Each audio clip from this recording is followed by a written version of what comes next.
Bonjour à tous. Un mot peut-être des élections françaises. On est à moins de 15 jours du premier tour et les écarts se resserrent puisque 4 candidats peuvent être présents au second tour entre Fillon, Macron, Marine Le Pen et Mélenchon. Alors il faut bien comprendre que si c'est assez anxiogène pour les spécialistes des marchés financiers d'avoir ce genre de situation, parce qu'on ne peut pas exclure un second tour Le Pen-Mélenchon avec une forte mobilisation des mélenchonistes hier à Marseille et surtout un Mélenchon qui remonte dans les sondages au point que sur un sondage hier soir il était devant François Fillon. Les marchés financiers semblent complètement de marbre.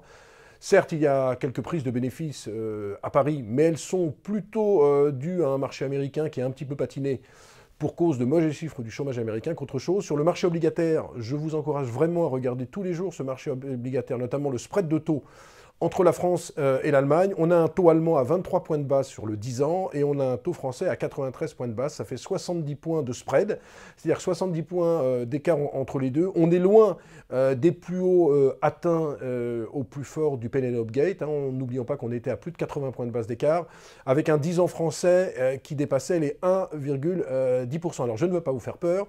Il est bien évident que si l'on est dans un Le Pen-Mélenchon, avec tout ce que cela entraîne en termes de dérapage budgétaire, on pourrait très bien se retrouver avec une forte tension des talons français. Il ne serait pas exclu d'aller voir un 10 ans français qui serait nettement au-dessus des 1,50, 1,60%, avec des investisseurs étrangers qui quitteraient le marché obligataire, avec bien sûr après des prises de bénéfices sur les marchés européens. Donc le cas Le Pen-Le Mélenchon serait le pire pour les marchés.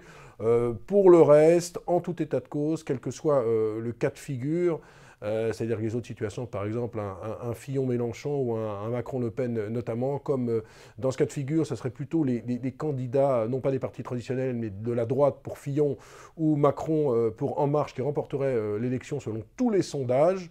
Il n'y aurait pas de forte réaction sur les marchés financiers.